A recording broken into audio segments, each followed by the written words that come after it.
motor carrier's perspective on safe drivers and how you find and maintain good drivers. And I guess my first question today is, how does Knight screen its truck driver applicants?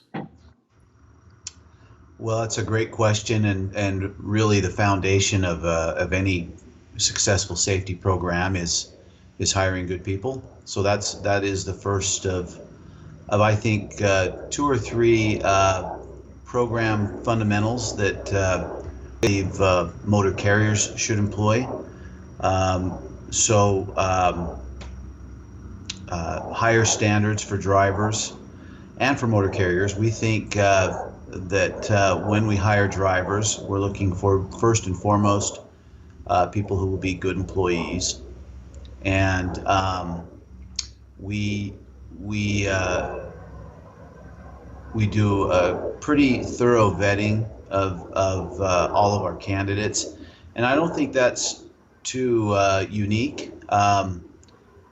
If you talk to most large motor carriers, they have pretty sophisticated screening processes to ensure that they're hiring good candidates. But you certainly have to be disciplined with your commitment to hiring good employees.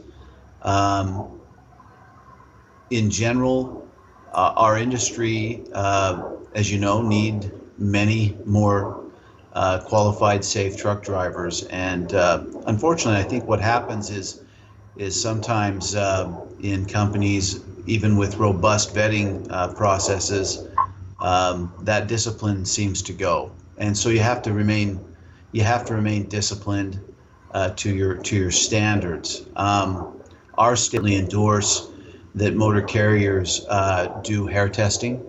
So we actually do urine testing and hair testing on all of our candidates, and that is a significant factor in our safety success. If you think about just from our experience, if we didn't do hair testing, I think the numbers would have been last year around 370 drivers would have passed the urine test and failed the hair test and could have gotten behind the wheel for us. And we don't want people who use illicit drugs behind the wheel when they're driving for us. So hair testing is in our industry. So hair testing is a big deal. The other thing that we believe is really important is for our drivers, there's a lot of inefficiency. A lot of inefficiency in the supply chain means that our drivers are sitting around waiting a lot. Extended loading and unloading times, we believe have an adverse impact on safety. And if you think about it, for us to, as an industry, to attract and retain good, safe people, good, safe employees as drivers, we really need to be able to increase driver wages. And to do that, there's really a couple ways to approach that. One would be simply to increase rates, but that's not always really the solution. There is a tremendous amount of inefficiency in the supply chain, and I think there's a couple of white papers have been published that speak to this, where our drivers average under 7 hours of drive time a day, and our drivers want to be productive, but there are a couple of things that really impair their ability to be productive. First and foremost would be just delays at loading and unloading docks. The other thing would be the inability to be flexible in scheduling appointments. We think that with more flexibility to schedule appointments and appointment windows and reduce loading and unloading times, those two things would have a dramatic and positive effect or impact on highway safety. And it would allow us to screen drivers even more in a more disciplined way as an industry. So we think those things are critical. The other area that we believe is critically important is investment in equipment and technology that will help our drivers be safe and protect our drivers and other motorists on the roadway.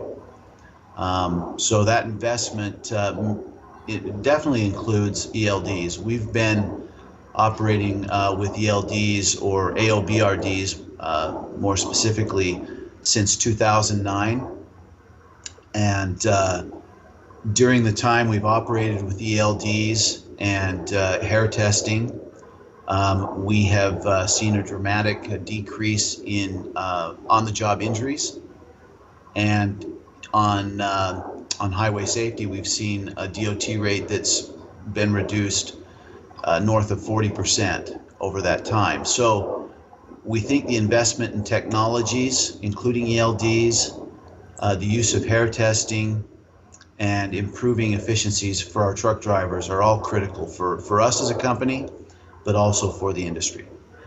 Do you have a specific characteristics of drivers that you look for when they come in the door?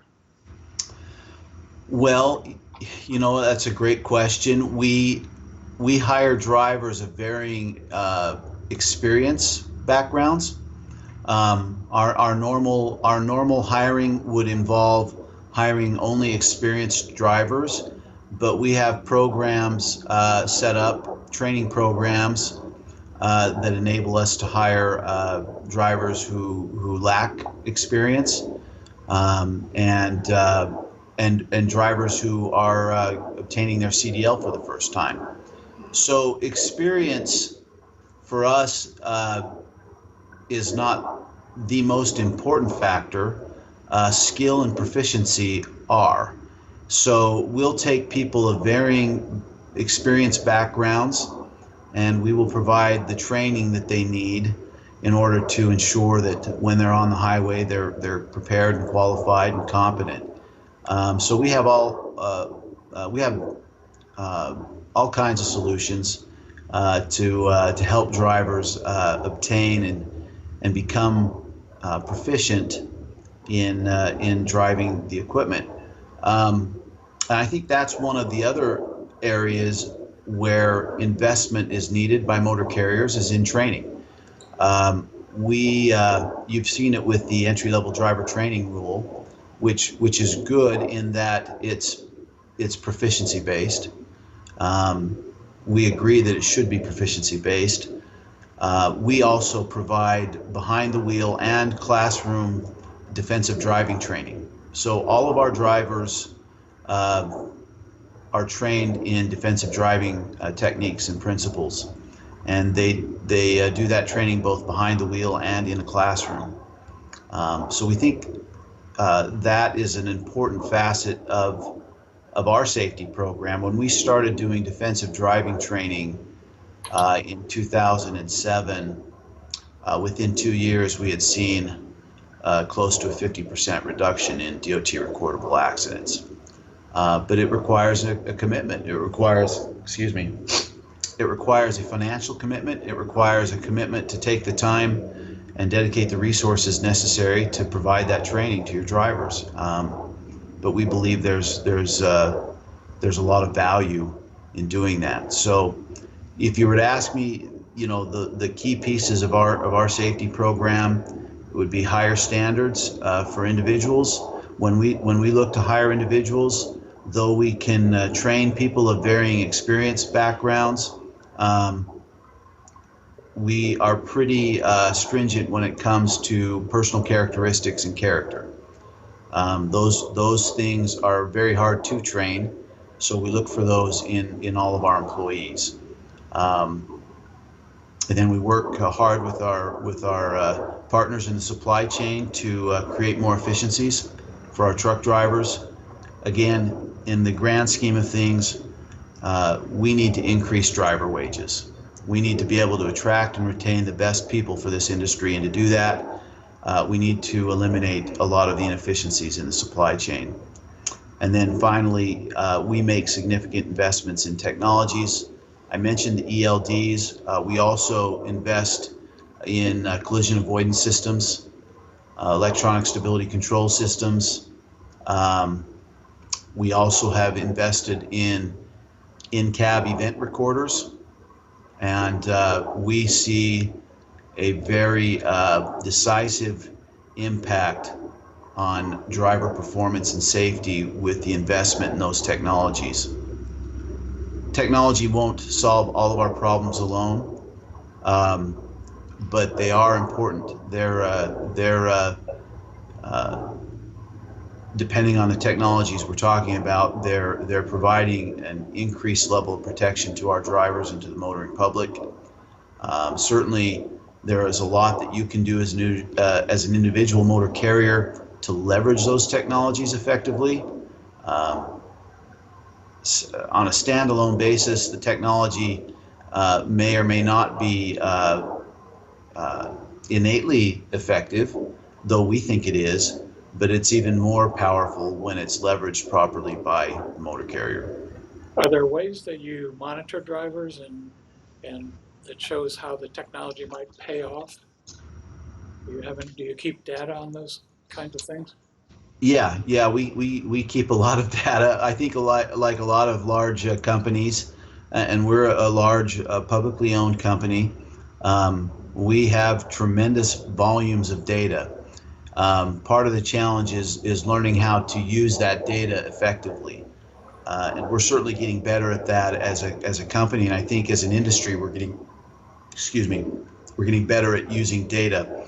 But what we try to do with our technology is to get inside the cab and to see how our drivers are performing and to base our success not on whether or not there is a collision, but on how well the driver fundamentally operates the equipment from a safety standpoint. And we use the data to help us establish what the driver is doing behind the wheel and to provide the driver the kind of feedback that they need as individuals to improve their skills. And that requires an investment in technologies. We started last year installing in-cab event recorders in our equipment. We've been pretty vocal about that in our industry, and we see a pronounced improvement among the fleets who have installed those event recorders versus the uninstalled portion of the fleet.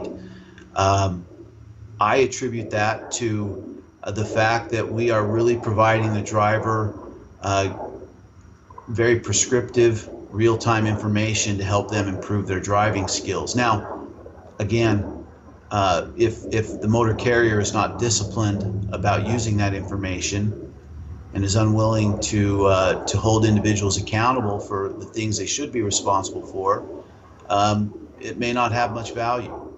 Um, but you've got to make that investment in technology first and foremost before you can leverage it. And how you leverage it is really what distinguishes one motor carrier from another. Are you finding that drivers are accepting the technologies and the in-cab monitoring? Absolutely. We find overwhelming support among our driving associates for the event recorders and for ELDs. In fact, those two technologies, when we adopted them, and we're an early adopter of both of those technologies, that was our primary concern. Was how would our drivers react? What do our drivers think about this, and how do they feel about it? So before we adopted those technologies, obviously we wanted to ensure that we had our drivers buy-in and support. And what we have found is they overwhelmingly support these technologies because they empower them and they protect them. And when the drivers feel as though we as a carrier are doing everything we can to empower them and to protect them, they appreciate that. And we go to great lengths to ensure our drivers feel empowered and are accountable for what they do behind the wheel of the truck. You had mentioned training. Can you discuss the types of training you do to keep your drivers safe? Well, I mentioned first and foremost the commitment to defensive driving training.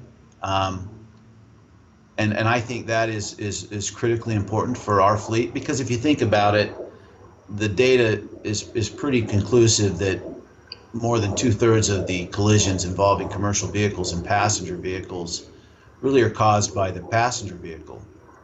Um, and so it's not enough not to cause collisions. You as a motor carrier have to prepare your drivers and enable them to prevent collisions caused by the mistakes that others make. And that's why we've been a staunch advocate for defensive driving training for years. It makes a difference. It really does empower your drivers and give them the tools, the knowledge, and the skill that they need to anticipate things and to be prepared when they're behind the wheel, and to put themselves in a position to be able to avoid collisions. So that's probably the most important piece of our training that we do. I also mentioned our training to enable those who are looking to obtain their CDL or who have recently obtained their CDL but lack experience. We have a very thorough and disciplined approach to training our drivers both behind the wheel and in the classroom. That's very consistent with the entry-level driver training rule, and we support that. We believe that we as an industry need to be more committed to proficiency-based, results-driven training programs. Okay, well, guess I'll let you go. Thanks for your help. Really good answers, and best of luck to you and Knight. And I'm sure we'll talk again soon. Well, I appreciate the time, and thanks for everything you do for us. Thank you. Thank you, Eric. Take care.